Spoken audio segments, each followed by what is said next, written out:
नमस्कार। तो दोस्तों, कैसे हो आप? आशा करता हूँ सब ठीक होंगे। और डीएसएसबी के लिए जिसका सबको इंतजार था कि कब वैकेंसी आएगी, कब आएगी, और बम्पर वैकेंसी आई है। 11,080 वैकेंसी टोटल आई है, और वो भी केवल और केवल 8 क्लास तक की वैकेंसी है। मतलब कहने का लिए प्राइमरी टीचर्स की वैकेंसी है। जान लेते हैं डिटेल से कि क्या इसकी लास्ट डेट है, कैसे अप्लाई करना है, कैसे फॉर्म फिल करना है, सब जानते हैं पूरा। और क्या इसका सिलेबस रहेगा, तो बात करते हैं इसके लिए। देखो, वैकेंसी का जो बताते हैं ये रही एडवर्टाइजमेंट और वैकेंसी कोड, ये ही रहेंगे। डेट पोस्ट डेट हुई है, हमें इससे कोई मतलब नहीं है पोस्ट कब हुए क्या बने। चलते बात करते हैं इसकी लास्ट डेट की। तो लास्ट डेट है, ओपनिंग डेट है इसकी 17 सितंबर से। कल से ही ये एक शुरू हो जाएगी। कल से करने का मतलब जो 17 सितंबर की बात कर रहा हूँ मैं, 12 बजे से फॉर्म शुरू हो जाएंगे। और क्लोजिंग जो डेट होगी वो 16 अक्टूबर होगी, और वो भी रात की 12 बजे बाद में फाइल नहीं लग पाएगा आपका फॉर्म। अब बात करते हैं वैकेंसी कौन कौन से क्षेत्र के लिए। दो डिपार्टमेंट से वैकेंसी आई है, दो डिपार्टमेंट से आई है। असिस्टेंट टीचर प्राइमरी और दूसरा भी assistant teacher primary. Bench code दे रखा है इसका, ये रही। पोस्ट कोड दे रखा है। डायरेक्टरेट ऑफ एजुकेशन ये दे रखा है। इसके अंदर भी वैकेंसी है।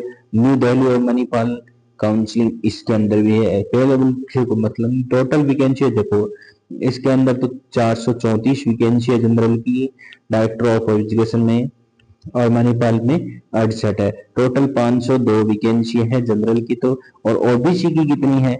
ओबीसी की 278 है और 28 है।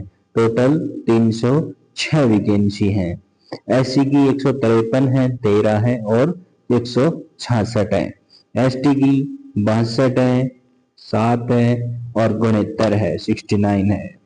ईडब्ल्यूएस की 128 है, 9 है और 37 है, 137 है। टोटल वैकेंसी 1055 है और ये 125 है। कहने का मतलब है डायरेक्टर ऑफ एजुकेशन के अंदर पोस्ट बढ़िया है, ज्यादा इसी में ही है, और इसमें आप अप्लाई फटाक से कर दो। टोटल पोस्ट आ जाएगी आपकी 1180। साइड इसकी डीएसएसबी online.nic.in लगाओगे तो फटाक से ओपन हो जाएगा फॉर्म, और करके फिल और अपना काम को जारी आगे करो। अब बात कर लेते हैं इसके पोस्ट की। एजुकेशन क्वालिफिकेशन क्या रहेगी इसमें?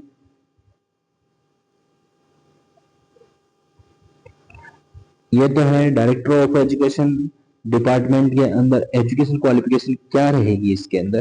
तो सीनियर सेकेंडरी होनी चाहिए। 12वीं क्लास के अंदर आपके 50% मार्क्स मिनिमम होने चाहिए।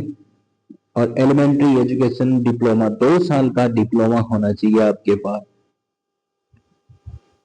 2 साल का डिप्लोमा होना चाहिए। उसके अलावा आपके पास क्या होता है, जैसे 2002 से तक के हैं, 2002 में, तो उसको 45% मार्क्स होंगे तो 12वीं में वो भी चलेगा। जैसे समझ, कोई भी क्लास हो 12th तक की तो उसमें चलेगा विद। लेकिन एलिमेंट्री एजुकेशन तो बहुत जरूरी है, वो डिप्लोमा तो इसमें आपको चाहिएगा चाहिएगा। या फिर 4 साल के लिए बीडीएलडी ये कर रखा हो तो ये भी चलेगा। इसमें 50% मार्क्स होने चाहिए कम से कम। या फिर एलिमेंट्री एजुकेशन 12वीं के बाद।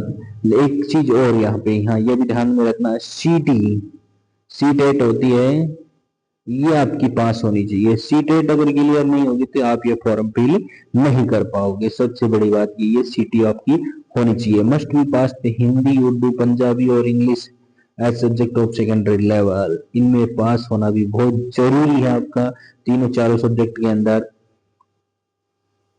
5% का रिलेक्शन मिलेगा, मतलब क्वालिफिकेशन में भी 5% का एकेडमिक है, 5% का, वो भी SC ST और OBC और PH हैंडीक्राफ्ट, इनको सबको 5% का क्या मिलेगा, 5% का डिस्काउंट मिलेगा, बाकी किसी को नहीं मिलेगा।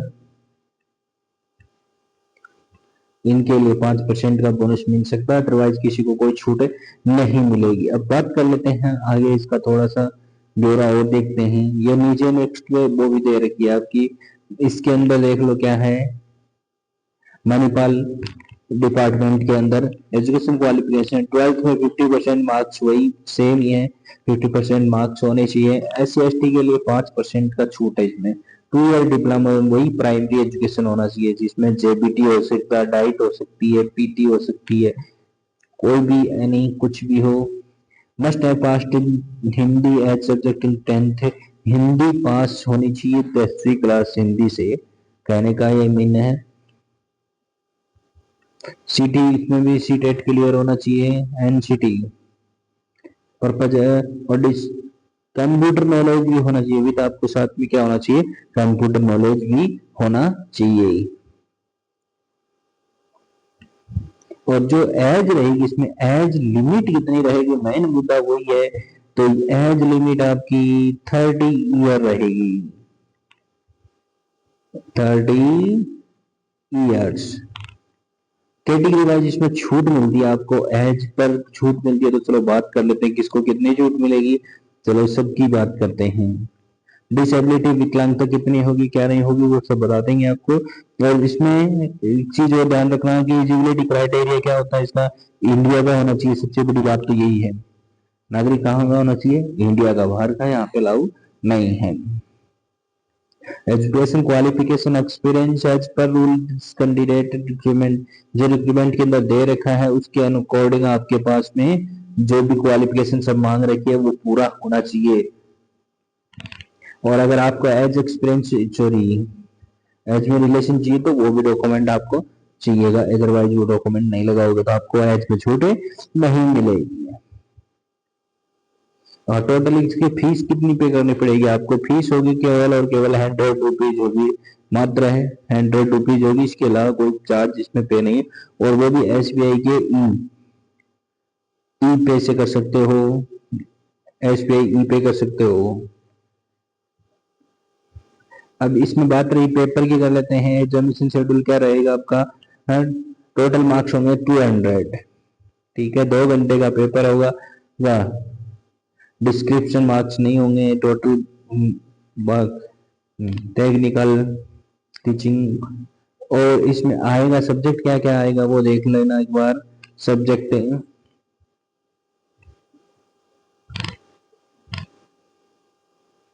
General intelligence, reasoning, math science, math और रीजनिंग दोनों आएगी, GK आएगा, मैथ अरिथमेटिक न्यूमेरिकल एबिलिटी ये भी आएगा, इंग्लिश लैंग्वेज भी आएगी इसमें और हिंदी भी आएगी। 5 सब्जेक्ट आपके इसमें आए हैं। इसके अलावा ये तो सब कितने कितने नंबर के हैं, 20-20 नंबर के, तो 100 के हुए।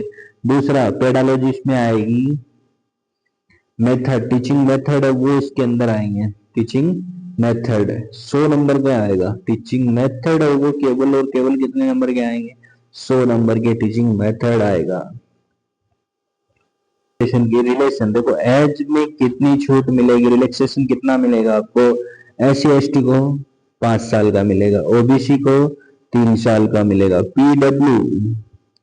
PWD को और UR ES सबको 10 साल का मिलेगा। SC ST में PPDL उसको 15 साल का मिलेगा और 13 साल को। और जो भी कैटेगरी में कौन सी में आता है वो अपना चेक कर लेना, उसके हिसाब से आपको ये एज रिलेशन मिलेगा, अदरवाइज ये किसी को और को नहीं मिलेगा, जनरल में कोई रिलेशन नहीं है। सर्विसमैन यहाँ पे अप टू 55 साल तक का बंदा यहाँ पे जाके नौकरी कर सकता है।